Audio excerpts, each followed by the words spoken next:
guess that was our cue to get going, huh? I think so. Wow. Well, good evening, boys and girls. And anybody else that happens to be out there, man, woman, child, thing, creature, critter, alien, we don't care. Amoeba. Yeah, amoeba, paramecium.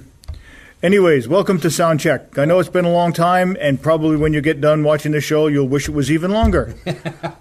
But our producer, Tracy Ashman, and also our head engineer today, has told us you need to do one, so we have to do what she tells us. Now, people think that you are the executive director of this place, and I am the second in command, but that's not true.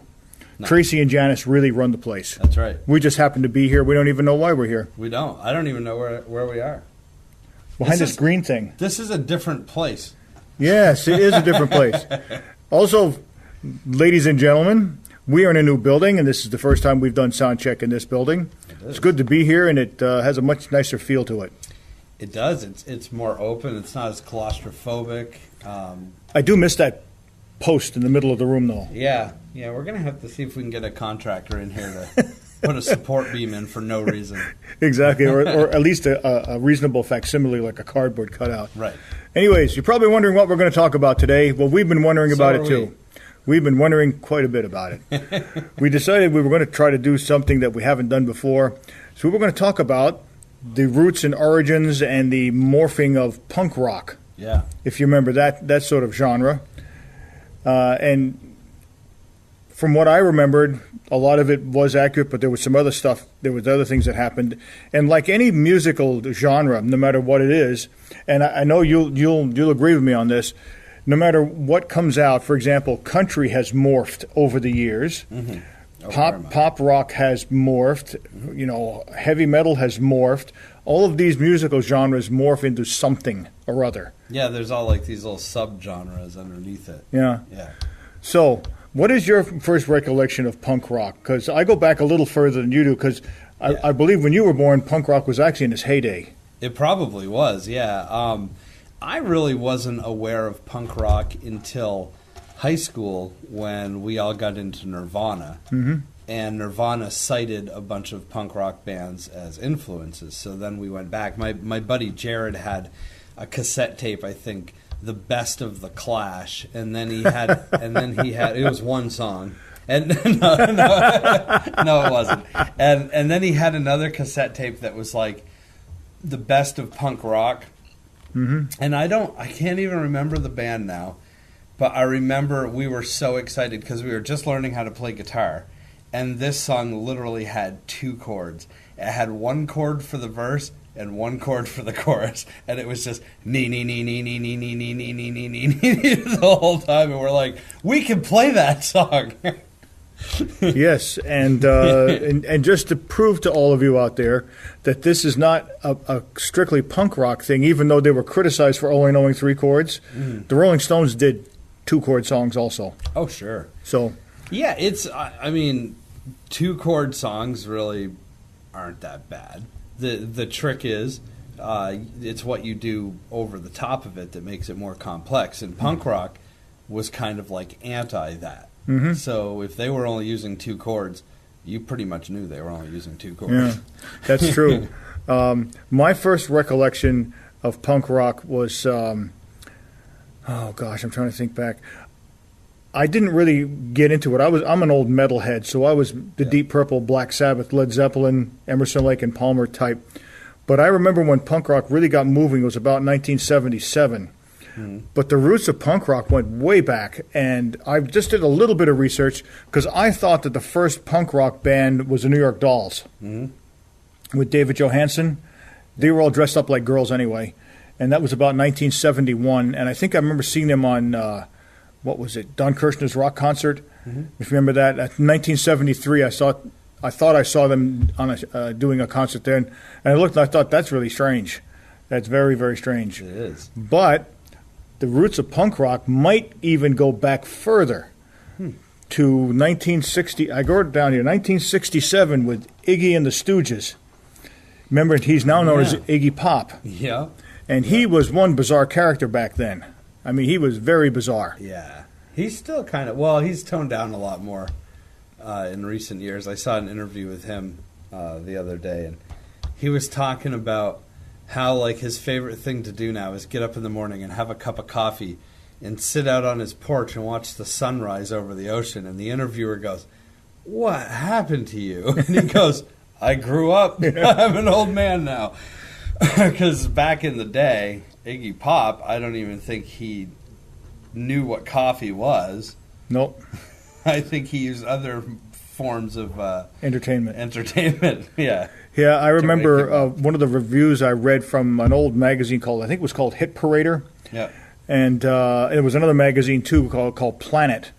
And I have an issue of Planet magazine from 1971, I believe it is, or 72.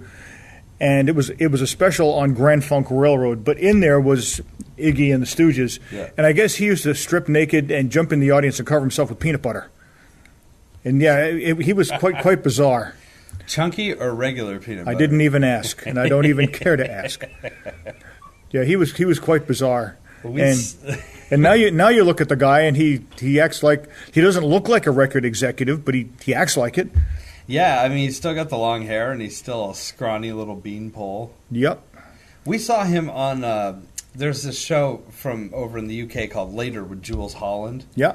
And it's like they have like 4 bands on, and they kind of set up in a semicircle. And Jules Holland, I remember that show. Yeah, he'll be like, "Ladies and gentlemen, Mark Knopfler," and he'll play a song, and then it'll be like a country act, Emmylou Harris, and then Iggy and the Stooges. Like it's the weirdest mixture of stuff. And we saw Iggy and the Stooges. This is just last year, and my girlfriend had never heard of him, and she's looking at him. And she just had this confused look on her face, and she didn't say anything till the song was done. And then she's like, "That was one of the worst things I've ever heard." How did he get on that show? Like, well, he's famous, believe it or not. Yes, he is. It's probably the same reaction your girlfriend has as my wife has when Crowbar came on. Probably. On Night Flight one time. Probably. The poor woman still cringes whenever I mention them. I don't know who has a worse voice. Probably the Crowbar. Crowbar, definitely. Iggy just kind of talked. He didn't even really sing. He just kind of talked. Yeah. Some of the bands do that too. The next band that when I was doing a little bit of research, the next band that I saw here that really didn't consider themselves a punk rock band was the MC5. Yeah, sure. And I had one of their one and only record. Yep. And they were trying to be an archetypical rock band. Right. But the truth be known, they weren't good enough.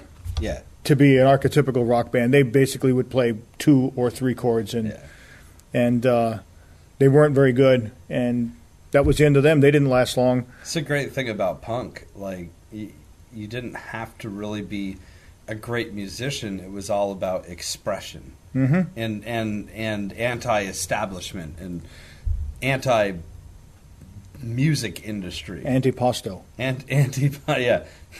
Appetizers in Italian. That's interesting, though. If Iggy and the Stooges, so they would have been from England, right? Yeah. I always thought that punk rock started in like the Lower East Side of Manhattan. It did. Yeah. Yeah, I believe. Wasn't Iggy's American, isn't he? No. I think he's British, but he very well could have moved over here. I'll have to research that. I can actually. You want me to Google it? Google it right now, Let's see where Iggy Pop I'll talk is from. about some other senseless nonsense that nobody cares anything about. Okay. The next band that I remember that actually sort of launched punk rock was the Ramones. Yes. And he's American. I thought he was. I thought he was British. But is he from New York City? I bet he is. Iggy Pop was born in Muscon, Michigan. Oh, okay. Just like the MC5, they were from Detroit or the Detroit area. Yeah, he went to school in Dearborn, Michigan. Yeah. I thought he was American, yeah. I thought he was British. I don't know why I thought he was British. If he was British, he probably would have joined the Sex Pistols, but that's another story. That's true. The Ramones got going, when I got the Ramones around here, Oh, were they? The Ramones started about 1974. Yep. And they they were more or less trying to copy like rock and roll bands from the 50s. They wrote about songs like what was it? Sheena was a punk rocker. Yeah. And what was the other one? Rockaway Beach, which was New York City. And they did songs that were rock and roll type songs. Rock and Roll High School. Yeah. I think that was a movie even. But that's what punk rock meant to them, was archetypical rock and roll, simplistic, back to the roots of the 1950s rock and roll. Yeah. And the total antithesis of, say, Emerson, Lake and Palmer or Deep Purple or somebody like that, you know. So, and then along came the British invasion. Yes. And that was totally nuts, because that was very anti-establishment. That was pure anger. Yeah, those guys were pretty much angst. Yeah. And only angst. Angus Young. Angst Young. Folks, the jokes get worse, believe me. They do. Isn't it funny, though, how it seems like, again, America creates rock and roll with, you know, Bill Haley and Elvis and Buddy Holly and all these guys. And then the British people come over and make it better. Yes. And then we create punk rock, and then the British still come over and make it better. And you know, Todd brings up an excellent point. Even in between them, America came out with acid rock, and what did the Brits come out with? Heavy metal. Right, yeah. They took acid rock and took it an nth further. So you went from the Jefferson Airplane and Big Brother and the Holding Company and Moby Grape and all those bands, which were psychedelic bands, and then you ended up with Led Zeppelin and that. Yeah, and we even had to send Jimi Hendrix over to Europe to become popular. And get 2 British musicians. Yeah, because he couldn't get popular in the States. No, oh no. This leads to beg, England, where are you on country music? It's the only form of music you haven't made better yet. No, but they did do one thing, though. They made Slim Whitman popular. They did make Slim Whitman popular. Slim Whitman was an old country singer back in, I don't know, what was it, 70s or 80s? Yeah. Because I used to work with a guy that 60s, loved him. I think, yeah. And he loved Slim Whitman, and Slim Whitman couldn't sell a record here because he wouldn't kiss up to the Nashville circuit. Right. So he went over to England and sold millions of records. Isn't that funny? Yeah. That is pretty funny, though, because I think it's just in rock music that's happened. Yeah. Because I really can't think of a jazz musician from England that, like, I feel like America uniquely created jazz and the blues and kept it in America, but when rock started to happen, the British people, for some reason, just did it better. Yeah. I don't know, maybe it might be the culture or something like that, some sort of, when you combine cultures, this is what you get. I know that after the Sex Pistols, I listened to a little more punk rock. I didn't really like it that much, but the Sex Pistols actually were better than people thought. Sure. Even though they were filthy and vulgar and got into a lot of trouble, they actually had some decent hooks. And some of their writing was actually kind of interesting. Their drummer was pretty good and their guitar player was pretty good.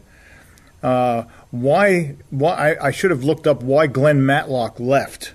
I don't know if he was fired or if he just decided he didn't want any more of it, because the guy they had to replace him couldn't play at all. I think they sort of forced him out because Sid Vicious's image was so much more punk. Mm-hmm. And I think they didn't care so much that Sid wasn't a good musician.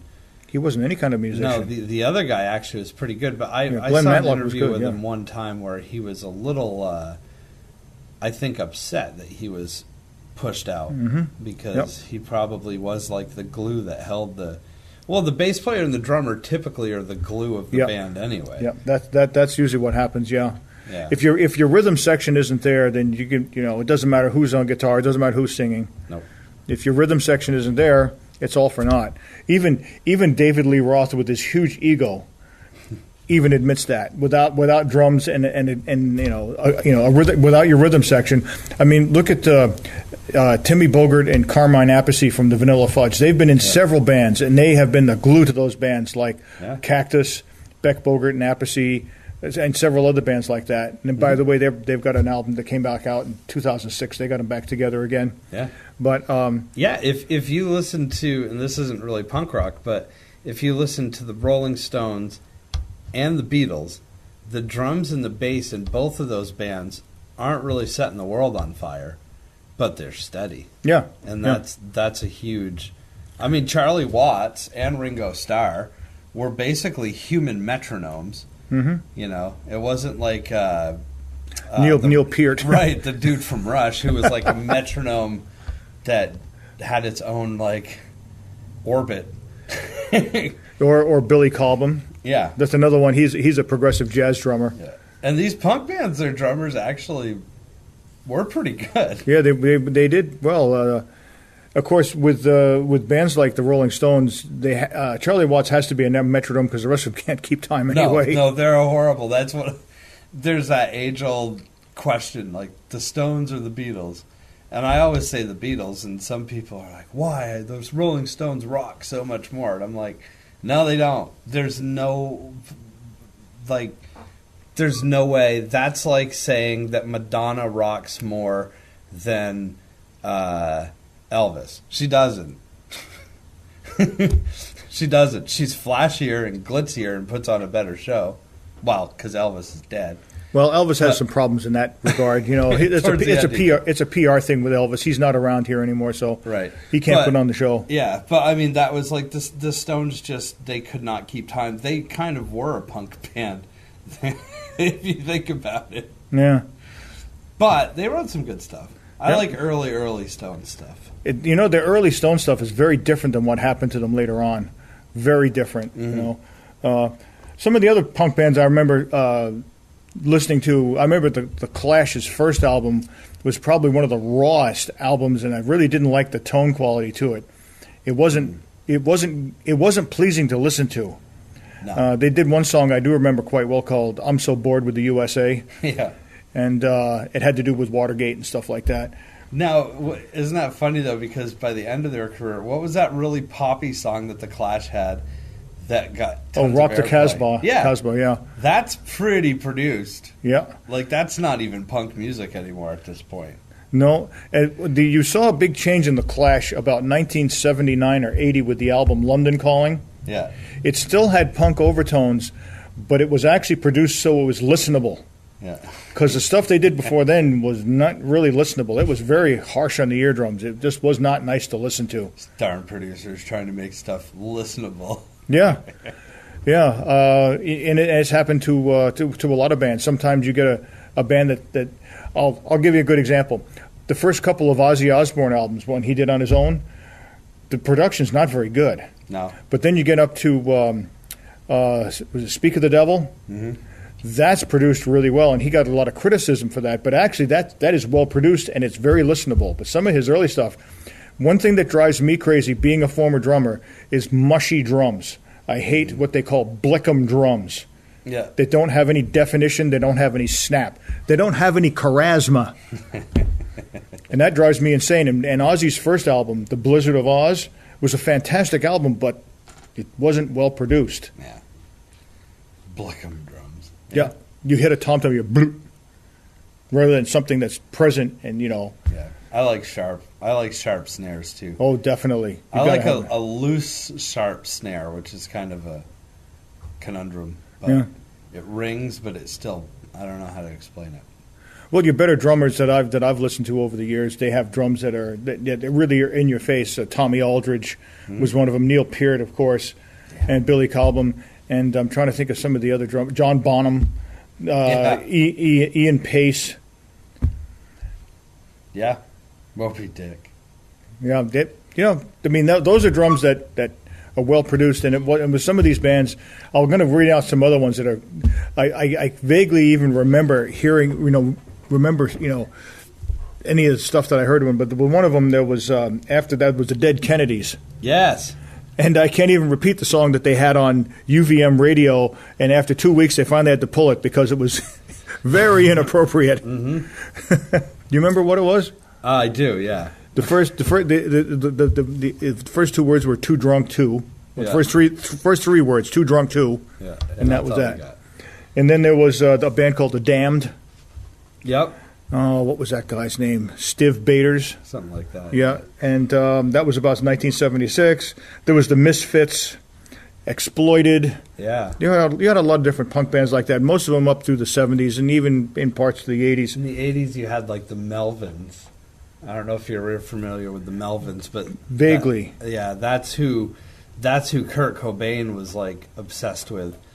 And their drummer actually was Nirvana's drummer for their very first album. Oh, is that right? Yeah, because they didn't really have a drummer yet. But the Melvins were a punk band that petered out in the early, later 80s, like 86, 87. They were kind of... Oh, is that right? Yeah. I didn't know much about the Melvins. I only really know them because, like I said, in high school, Nirvana talked about them, so we went out and found a Melvins record, and they weren't that good. Kurt Cobain was much better than them. Mm-hmm. But kind of like you were saying with the Sex Pistols, like the reason Nirvana was so successful was because their melodies were very good. Mm-hmm. There were a lot of other, we're talking about grunge now, but I'm assuming the same thing with punk that happened with grunge. There were a lot of bands, but they just didn't have the chops to write a good song. The song always matters. It doesn't matter what genre of music it is. If it's not a good song structurally, then it's just not going to be good. Yeah. And, what's that Ramones song? Da-na-na-na-na-na, dun-dun-dun. Blitzkrieg Bop. Oh, yeah, Blitzkrieg Bop, yeah. Yeah, that's a catchy song. Yeah. And it doesn't matter how sloppy the guitars were or how bad the singing was. Because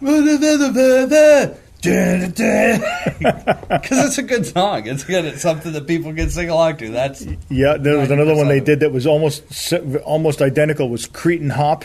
I don't know if I know that was a good one. And there was Beat on the Brat.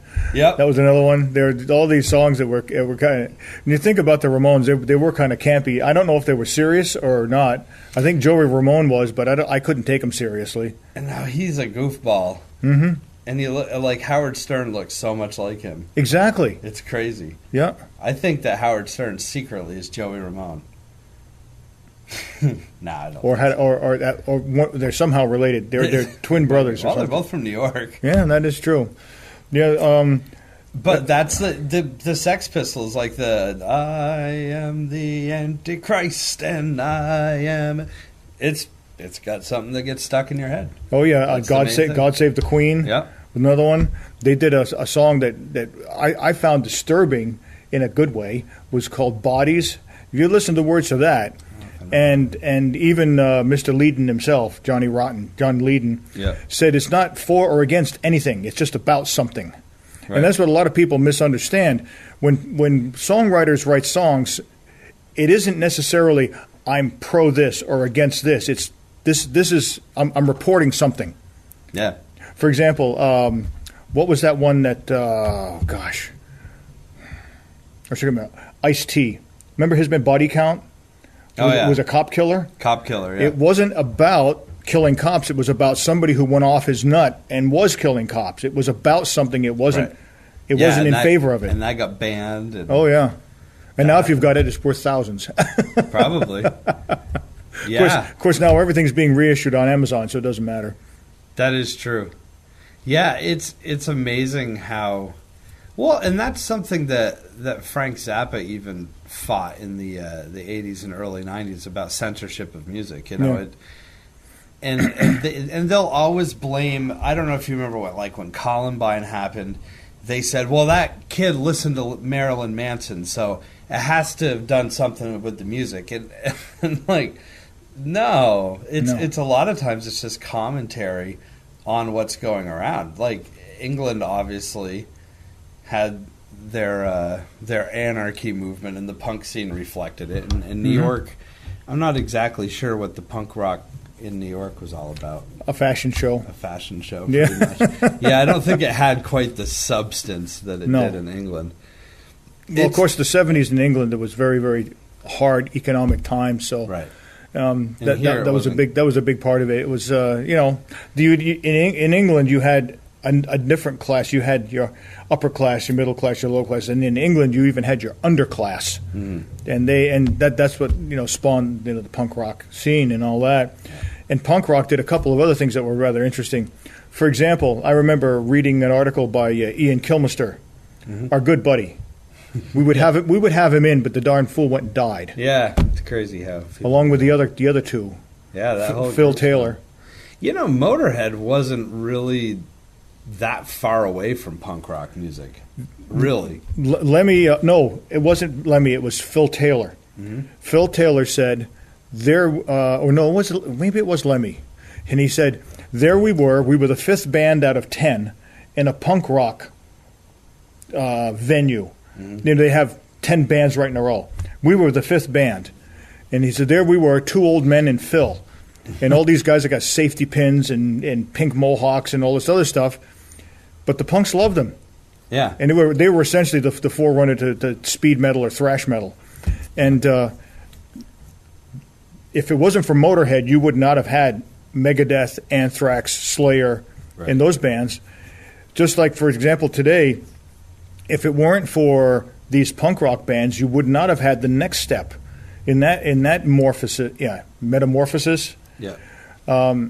Which was hardcore. Bands like Suicidal Tendencies, one of my favorites. The Butthole Surfers. The Butthole Surfers was another one. And I have another one written down here. Pantera started out as a hardcore band. They were not a thrasher band when they started. Right. So that was part of the metamorphosis of punk rock. It moved into something else. I mean, even the Beastie Boys were they had a lot of hip-hop and rap influence, but they also had a lot of punk rock and hardcore influence in there too. Definitely. Yeah, it's a very New York thing. What always surprised me a lot about punk rock is some of the groups that got clumped in with them. And I guess they called it new wave. Oh yeah, but Blondie, Elvis Costello. I don't think that Elvis Costello and the Attractions were ever punk rock. But they did that song Radio Radio, and it was kind of hard and fast. And I don't know if it's because they played at CBGB's and they were just like, oh, yeah, they're punk. Yeah. But they were, I mean, I don't think that they were even close to punk. They were too talented for punk music. Blondie was too good of a band to be called punk. And I guess they were called New Wave, too. But. They were called New Wave. They did a version of Ring of Fire that was very punk, though. I don't think I've ever heard that. I've got to give you that because I've been listening to that for years. Blondie did a version of Ring of Fire that was very punk, very fast, and it was good. I really enjoyed it, and I was not a big Blondie fan, although the band was good. Yeah. I mean, Johnny Cash himself is more punk rock than Blondie was. Yeah, probably. He probably sang about the same. He probably did at times. Yeah, it's interesting to see how this music morphs from one genre to the other, and how the influences. For example, people don't realize it, but the Beatles and the Dave Clark Five, they did a lot of songs that were originally done by blues artists, African American blues artists back in the 40s. Yeah. What was it? Blue Suede Shoes was not written by Elvis. It was written by Big Mama Thornton? Mm-hmm. Yeah, a lot of people think No, that was Hound Dog. I'm sorry. Hound Dog was I think Carl Perkins wrote Blue Suede Shoes. Right. But yeah, a lot of stuff that Elvis did was well, he didn't write any of his stuff, but I think he co-wrote one, didn't he? Yeah, I think he might have. Mm-hmm. I don't know. I know Elvis used to, like, if I wrote a song and Elvis wanted to record it, he wouldn't record it unless you gave him some of the publishing, like unless you said that he co-wrote it with you, even though you didn't. Yeah. But at the time, you probably would just be like, who cares? I guess I want a mansion. Yeah. I'll take the money. I don't care. Yeah. Yeah, a lot of that stuff was old blues music. The Beatles even did an old Les Paul and Mary Flood song called How High the Moon. Mm-hmm. Like this old swing jazz stuff, but they beefed it up. I mean, I've actually heard that some of this British invasion stuff, like who was before Cream? Oh gosh, before that, The Yardbirds. The Yardbirds, well, the Yardbirds was around, just before. Yeah. So I heard they essentially punk rocked blues music. In a way. They thought that they were playing the music the way that, say, John Lee Hooker did, but they weren't. They were doing it, and they accidentally invented blues rock, and I think that's kind of what happened with punk music. Well, you were saying the Ramones are just trying to do, like, old classic Buddy Holly stuff. All of my love, all of my kissing. Ah! I think there might have been a little something in the coffee. Something in the coffee and better distortion, I guess. Could be. Yeah, and the Yardbirds did a song, I remember seeing this, was called Happenings 10 Years Time Ago. It was the first time they ever actually merged British blues with psychedelic music. Very, very out there. Check it out, the Yardbirds, Happenings 10 Years Time Ago, and then... And the Yardbirds, of course, they had 3 incredible guitar players, and each one of them left, and they eventually became Led Zeppelin. Yeah, except for Clapton. He went off to Cream, and then he went off on his own, doing this, that, and the other thing. Heroin. Yeah, a lot of that. For a while. Remember, I don't know why they never took off, but the next supergroup after Cream was supposed to be Blind Faith, and that lasted all of one album. Yeah, I've got that album. Yeah, that was a good one. That was a very good one. I thought they were going to go somewhere, but they never did. So New Wave is essentially just that. It was punk rock mixed in with some other stuff. Yeah, and I can't even, other than Blondie, and oh gosh, there was a few. There was remember the silly band called the Vapors. The Vapors. Yeah, and there was a few of them like that, and I can't even remember all of the New Wave band. The Cars. The Cars was another one. Cheap Trick was another one. What were the Replacements? Yeah. They were kind of that, too. I love Elvis Costello. Yep. I think he's brilliant. I always thought it was weird that they say he was a punk rocker, because I just never... There's nothing about the song Allison that makes me think punk rock. No? No. Today, just for you guys and for Todd's benefit, I'm going to refrain from my one Elvis Costello joke. I don't know if I've ever heard this. You've heard it many times. Elvis Costello got in a band with the ABBA. Oh, yes, I have heard. I'm going to refrain from that. I have heard this. I think you can figure out the punchline. And if you can't, write into the station and we'll have Janice or Tracy explain it to you. We'll send you a postcard. Yeah, self-addressed, stamped postcard. You send it to us. We'll write the answer and send it back to you by way of probably carrier pigeon. Probably. Or dog sled. Or dog sled. Especially in this heat. Yeah, it's been hot for sure. So and you'd think, I wonder if, it seems like there's always a version of punk rock then. Right? Because I'm even thinking, I was just scolding England for not making country music better, but I was just thinking back to 2 separate incidents. There's a band called Uncle Tupelo that came out of the South in the 90s, and they basically took country music and sped it up and played it dirty and loud, and it was kind of like punk country. And then you've got like the Pogues, who were an Irish band, who were like punk Irish. Okay, I'm not familiar. I'm only vaguely familiar with this band. You probably know them better. The Dropkick Murphys. Yeah, out of Boston. Yeah. What would you call them? Boy, I don't know. They're kind of like punk Celtic music. I guess they're like the Pogues. Yeah, really. and of course you have these, this blending of different type of genres. And back, I think it was the late 1980s, even early 1990s, when you couldn't classify music, you ended up with alternative. Yeah, I know, right? Like Jane's Addiction. Right. And now everything's just like, then they made alternative a mainstream thing, and now you can't even identify what's alternative anymore. Because there is no alternative. There is no alternative. No. You have to listen to what we tell you to now. Exactly. There's no alternative.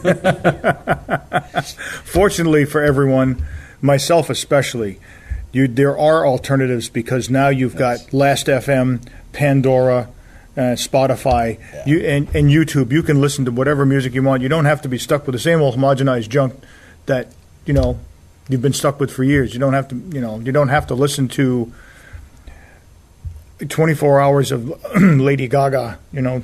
No, you only have to listen to 23 hours now. Yeah, just 23 now. But seriously, you can. There's so much more, and you know here, and I always, whenever I do this show, I always have to do this. So there's no getting away from it. When you start combining genres of music, you end up with some very, very interesting stuff. Now, we were talking about, the combining. You ended up with a band called the Pogues. Mm-hmm. They was it Irish punk and rock and something else. Yeah. You end up with the bands like Nightwish, which are symphony, opera, and metal. Yep. And it's the only logical thing to do, because if something stays static for too many years, you end up with a very, very small base, and it never expands, and you never sell any records. Right. It never goes anywhere. Nothing ever happens. It gets stale. Who's going to be the first punk band to team up with an orchestra? That we have seen a lot of rock bands do that. Yeah. Yeah, we saw Emerson, Lake and Palmer do it. We saw Rainbow do it. We saw Metallica do it. Yeah, Metallica is actually really cool with the symphony. Yeah, and they're really cool with the symphony. Not too long ago, we saw Epica do it. Yep. They did that. We have run that concert from 2013 many, many, many times. But there was a 25-piece chorus, 25-piece orchestra backing them up. And it was funny, all these classical musicians and all those others, they really liked the band. They had a blast. Or you could just go completely insane like Frank Zappa and just write a symphony. Yeah. And then have the London Philharmonic Orchestra look at it, or London Symphony Orchestra look at it and go, huh? What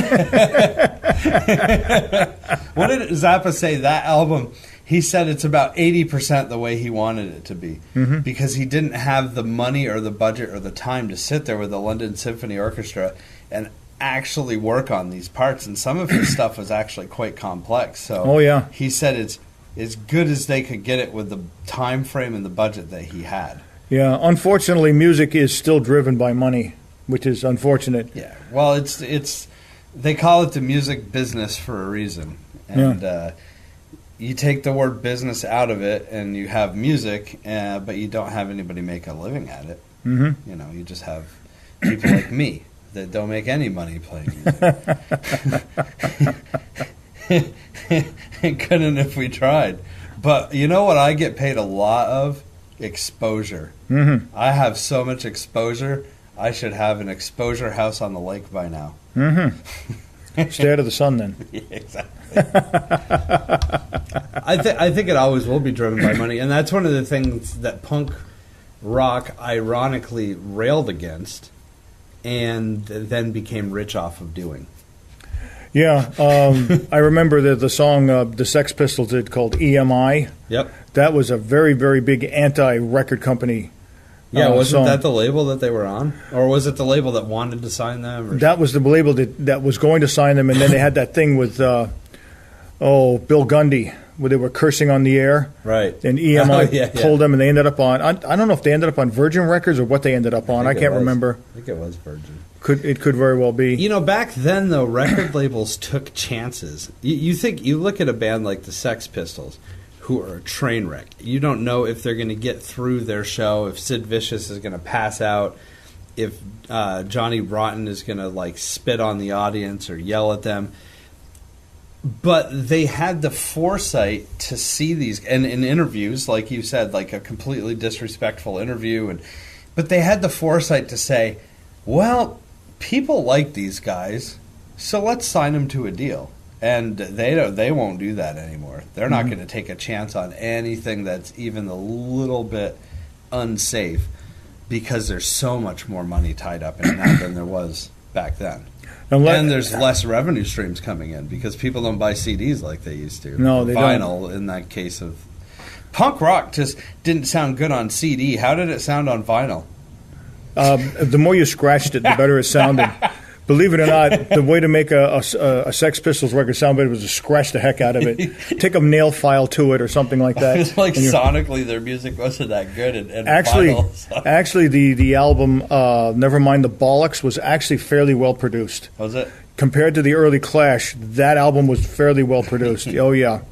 I was very surprised. It had a decent, I don't know, the guitar sounded well compressed. Yeah. They sounded very punchy. What would punk rock have been like had they had Pro Tools back then? Probably the punk rockers would have rebelled against it and destroyed it. Maybe there's a new resurgence like that coming now, where some of the bands that are recording don't want to do overdubs. They're trying to record it all live in the studio. Yeah, because it's so commonplace to just. I mean, you don't need to have any talent whatsoever. You need to have a really talented producer, but you yourself do not need to be talented to put out a song that sounds great. Yeah, just take a look at Robin Thicke's Blurred Lines. Yeah. Yeah, that's a catchy song. It's a catchy song. You've got a vocalist, I love it. A drum track, and a synthesizer. That's all you need. That's all you got. And Marvin Gaye's bass line. Mm-hmm. Yep, and that's all it really takes. And then you get other bands that actually take time and want to produce a decent product, and you've got something that's fairly complicated. And most people, if they don't understand it, they. So would the Ramones have used Pro Tools to go back and punch in to fix mistakes, or would they have left it? They probably would have left it. Knowing the Ramones, they would have left it. Or would they have double-tracked their guitars, or would they have remembered what they played on the first pass so they could even do that? Depends on what was in the coffee that day. Hey, can you record another rhythm track? I want to stack them. I don't remember how I played that song. Well, you only know 3 chords, for God's sakes. I don't know which order they were in. It is very interesting. That would be a cool social experiment to do, to re-record punk music. Well, Johnny Leedon is still alive. We should call him and ask him if he'd do that. Yeah. I could play guitar. I'm sure we can find a band for him. Oh, yeah. You can play the drums. Actually, Johnny Leedon, that voice for the Sex Pistols, which he ended up using all of his career, the reason his voice was that way was because their PA system wasn't that good, and that's how he got himself loud enough so people could hear him. The same thing was done by Geddy Lee. Geddy Lee had that really sharp, piercing voice in the beginning for Rush because their PA system wasn't that good, and that's how his voice would pierce through the noise. Only way they could cut through, huh? Yeah. Of course, nowadays, sound systems, if you can't sound good, you just pack it in because sound systems are so good now. You can just whisper into a microphone and have it cut through a band nowadays. Yeah. I remember the first time I ever read this, the band Saxon. They were a band that started out in the 70s. They're still around now. They're still crazy as all heck. But when they did their tour, The Eagle Has Landed, they couldn't quite get the vocal right, so that it was either too loud and overbearing or it wasn't loud enough, and they had something called an EXR exciter, which eventually became the Barkasbury Sonic Maximizer. But that's how they had to use this one device. Aphex made one also called the Aural exciter, spelled AURAL, guys. And that's how they got that vocal out front enough in concert because the band was so damn loud. And doesn't the Sonic Maximizer essentially just like re-switch phasing? Yeah. And make it? I got to tell you, one of the best inventions I've ever seen. I found a acoustic guitar pedal that's made by BBE. Oh yes, it has a Sonic Maximizer built into it, and you should get one. I'm thinking about getting it. You should. It's a preamp, and it lets you adjust your treble and your bass and your mids, and it has a phase button. So if something is, you plug your into the wall and something's out of phase, you can switch it back around. And then it has the Sonic Maximizer as a foot switch. Mm-hmm. So I'm thinking about it. See, you can be sonically maximized really easily now. All of you out there can be sonically maximized. See, this show could be. Is it? No. It might be. No, we don't have it. The darn software doesn't. For some reason, the software messed up when we changed computers. But we bought a software version, and I have a hardware version at home. I think it's because we went to Windows 10. Probably. Did you know that Bill Gates is no longer the richest man in the world? It's Jeff Bezos now. Yeah, I know. I heard that. Yeah. Isn't that amazing that Bill Gates can essentially invent the computers that Jeff Bezos used to create Amazon and become more rich than Bill Gates? So how can we take Amazon and use Amazon to become more rich than Jeff Bezos? Well, I'd like to try, but the whole thing of it is, how much do you need? I know he's got like what, $150 billion. Yeah, that's another whole story. And what happens with a lot of these bands too, all they want to do is make money. They don't really care about the music. That's why it's become so homogenized. Yeah, and punk, they didn't care about the music or making money. Yeah, they just wanted to make a statement, whatever in heck it was. I'll say this about punk music. I played it a lot in high school. I haven't played it much since. I'm obviously more of an acoustic guitarist, which... You should try God Save the Queen. I should. Wouldn't that go over big? I could try it. Or Anarchy in the UK. ROCK in the USA. Yeah. Oh, that's Mellencamp. Yeah. Menstrual cramp. Yeah. I think punk music, I don't really enjoy listening to it. It's very fun to play. Oh, yeah. It is so much fun to just turn the distortion up and turn your guitars up so your ears are bleeding and just playing a power chord. Just, it's really fun. The band, actually, I'm recording a new album now, and the band, my backup band, is a punk band. Oh, really? Yeah, so their name is Grand, right? They're a punk band named Grand. Okay. And they are punk through and through, guitar, bass, drums, that's it. And when I show up to practice, they're jamming. And a lot of times I'll sit in my car and wait till their practice is done before I go in, if I don't have my earplugs with me, because they are so loud. But I put the earplugs in occasionally when I remember to bring them with me, and I'll go sit right in the room, and there's so much energy, and it's fun. And then they all take a break, and they're like, well, the folk singer's here. Time to calm down. And, like, I swear they all walk to their amps, and they go, they just turn them down. The drummer takes out brushes, and like I'm just like the total party pooper when I show up at their practice. Yeah, and then we play. Probably saved their hearing too. No, they wear earplugs. I actually asked them that one time. I said, "Why don't you just turn down in the first place? Like instead of wearing earplugs and then playing really loud, why don't you just play quieter so you don't have to wear earplugs?" And they said, "That's no fun." Yeah. I have a question to ask you about this punk band. Yeah. Do their amps go to 11? I think they go to 13. 13? That's good. That's cool. Really, really loud. But I will ask them next time I go out to practice. But it's that thing where, like, I remember playing that kind of music when I was younger, and for some odd reason, a lot of people, I think when they hit their 30s, they start to mellow out and say, oh, I like more laid-back music. I did it when I was like 17. I was like playing in a punk band in high school, and then I was just like, I really like Bob Dylan. And I really like, Jonathan Edwards and Don McLean. And I just totally went acoustic, and all my friends that were in the band were like, what are you doing? And it makes sense because I'm still doing that kind of stuff to this day. But there's something about punk music, because when I show up and the band's still practicing, there's an energy that no other kind of music has. Yeah, I think that was why the punk rockers liked Motorhead, was because it was so much energy. Yeah, and it's sort of similar. I mean, Lemmy had a distorted bass. He played with a pick. It wasn't the doom doom doom. It was it wasn't. Da, da, da, da, da, da.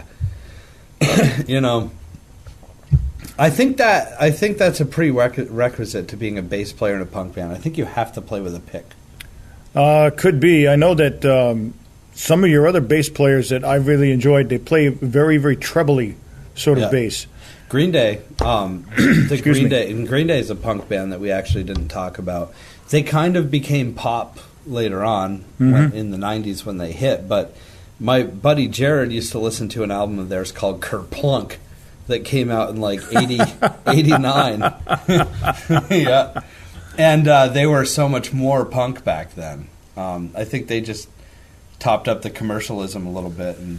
But their bass player plays with a pick and very trebly. Ding, ding, ding, ding is like the tone of his bass. Remember, one of the early bass players that was very trebly was John Entwistle of The Who. Yeah, very, he very was. trebly. Glenn Hughes, the third bass guitar player for Deep Purple, Yeah. he used a Rickenbacker, very, very trebly sound. So it's interesting how you can get all these different sounds. It's almost like, especially with electronics, you can manufacture sounds. It isn't just a matter of making music. You can manufacture specific tones. Sure. It doesn't even have to sound like the instrument you're playing. No. No, it isn't. They have pedals now where you can play an electric guitar to make it sound like a piano. Oh, yeah, definitely. Oh, yeah. Gary Moore, before he passed away, was talking about, I don't know, I could have this wrong, but I think he talked about something called a syntax, and he was essentially taking his guitar and making it sound like these various synthesizer sounds with his guitar. Yeah. But I'm not sure. I'll have to go back and take a look at some old Gary Moore tapes. I think you're right. There's a lot of you just go through the catalog now of different effects that musicians can use, and if you want horns, you don't need really to have a horn player. Your bass player could do it if he wanted to. Yep. Yep, that's for sure. That's not my thing. I'm a sort of a purist in that sense. I like the instruments to do what they're supposed to do. Yep. That's it. I know. Yeah. That's me, though. I could be considered boring by some. You might, but I will tell you, and you know this for a fact, that I'm still a metalhead. I'm still going to like that hard rocking stuff. I'm still going to drive my poor wife crazy some of the time, most of the time. I'm still going to enjoy bands like Slayer and Anthrax and Megadeth on occasion. There are some that, however, we get updates from Nuclear Blast and Napalm, and there are some that Todd and I agree, how did they ever get a record contract that's so horrible? You know, they're just absolutely horrible bands. Yeah, I wonder that all the time. But then you look at the name of the record label, Napalm. Yeah, and they come out with a folk band once. Remember weird. that? They came out with this band that, how the hell did they get on this record label? I think I need to pitch my new album to them. Nuclear Blast, too. I think I'd be a good fit for Yeah. Nuclear Blast. Hey, it's hard to say, but record companies, the ones that are still around now, I think some of them have picked up where Geffen Records left off, and that was to get into more alternative sort of bands, because Napalm and Nuclear Blast, and there probably are others that I don't. Other independent labels that are promoting bands that aren't the cookie cutter bands that you hear locally or in other top 40 stations. Who were the big record labels for punk rock? I know Virgin was one of them. Virgin certainly was one. Was Yep Rock, or was that more hip hop? I don't even remember. I think that was more hip hop. It's interesting though, because you think punk rock stood for anti-establishment.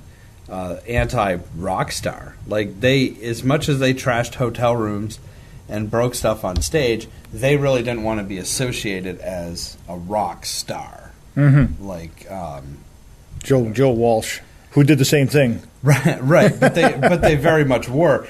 But these establishments, because back in the day, if you were an independent label, you really had no traction. Like, to say that you were on an independent record label meant that they were selling your records at, like, the local grocery store and the general store in the town that you're in. Mm-hmm. Now, if you're an independent label, you've got Spotify and all this stuff, you don't even really need a record label anymore. In fact, that's why I don't even release my music on a label, and people ask me why, and I say it doesn't make sense because it's just me. I can call it Pronto Records. It doesn't really make a difference. However, punk rock wouldn't have been able to happen without these establishment, and I want to say that Capitol signed, like, the Replacements, who are more like New Wave. Capitol very well could have signed the New York Dolls, too. Yeah, we'd have to look it up. I know Capitol was the original label of the Beatles, wasn't it? Mm-hmm. Yeah. But isn't it, and Frank Sinatra? Oh yeah. But isn't it funny that without these establishment, these huge players, punk rock really never would have gotten too far outside of New York City, probably. Yeah. And west over to England and stuff. Mm-hmm. It's just funny. You can be anti whatever you want, but I guess at some point. Yeah, I remember you bring up a very interesting point. I remember the band Jefferson Airplane, and they were railing against the establishment and anti this and anti that, and anti-materialism, and then they turned out to be extremely rich. They're preaching all this stuff to their audience, yet they're the ones that got all the money. Well, there you go. I mean, I would say that there were 500,000 people at Woodstock all complaining about the man, and 100,000 of them now are in the top 1% of this country. Could be. And very well are the man. You know? I think that just happens when you get money, right? Oh, definitely does. I'd like to find out. I would like to be an experiment. Give me a bunch of money, and I'll see if I change. Yes. Send it to the... P.O. Box 710. We'll split it 3 ways. Okay. Right? Or 4. 4 ways, yes. 4 ways. So each of us can get $250,000. Right. See? You know? And we'll see if we change. I'll just become grumpier. I mean, that's... You think so? No doubt. I'm headed that way anyway. I'm going to start playing punk music. Okay. You got it. I'm selling all my acoustic guitars, and I'm going to buy the cheapest Sears and Roebuck guitar that I can find. If Sears is still around by then. Or Kmart. I don't think they're going to even be around much longer. Sears is not in the mall in St. Johnsbury anymore. Oh, well, I know that. They left a long time ago. Oh, they did. Yeah. We just went there over the weekend, and they were gone, and Maurice. I got a good idea. When you get all these cheap guitars that don't sound very good, take your acoustics and smash them. And Maybe. Then you'll get even more people watching you. You know, I always thought this story was really funny. Nirvana gets endorsed by Fender guitars, right? Yeah. So Kurt Cobain has a guitar made called the Jag Stang because he really liked the Mustang guitar and he really liked the Fender Jaguar guitar. So they combined the two, and it was a Kurt Cobain signature model, the Jag Stang. And he went out on tour, and a bunch of Fender execs went, and they went to the show. And Kurt smashed 3 of them on stage. And they went backstage, and they said, no, we build the cheaper one. They have another company called Squier that makes knockoffs of Fender guitars in, like, Japan or Mexico that are much cheaper. And they're like, no, you smashed the cheap ones. You don't bring the American-made ones on tour. I know. You smashed the cheap guitars, and Cobain was just like, eh. Yeah, he probably didn't know what planet was on anyway. He didn't care. He's like, what do you mean? You give me all these guitars, I can smash them if I want. Yeah, Pete Townsend always said that the Stratocaster was the hardest guitar to smash, and the SG was the easiest. But is that why he played SGs? He played both. Yeah. Did he play the Les Paul? Because the Les Paul's a pretty beefy guitar. That I don't might be think a he hard played one to those. break. I don't think he played those. I think he might break your wrist trying to smash one of those. Oh, I know that. Yeah, it was the way I think the SG was a 1-piece and the Strat was a 3-piece. That's why it was so hard. Yeah, the SG is the neck. I don't know if they still make them like this, but it's called the neck through design. So the wood all went right through. I just got the signal from our producer Tracy that we have to wrap this up now. That's and right. we were just starting to really get punk. I was going to go out and dye my hair pink and have a mohawk, but I don't have enough hair for that. Well, stay tuned for the next episode because Terry is going to have a pink mohawk. I'm not sure what I'm going to have. I'll probably get one of those spikes that go right through my lip right here, like one of those big bolts. I think I'll do that, and I'll wear a dog collar. Okay, I'll just bark. That's what I'm good at. Thank you all. Wear a flea collar and ticks. There's a lot of ticks out there this year. I want to use some of that. No, flea collars, that'd be functional. Thanks, everyone, for watching. Until next time, this is Terry DeFazio with my partner in crime, the incredible Todd Pronto, whose next album is going to reflect his punkishness. Yes, we're going all punk now. We'll catch you all on the flip side. Have a good one.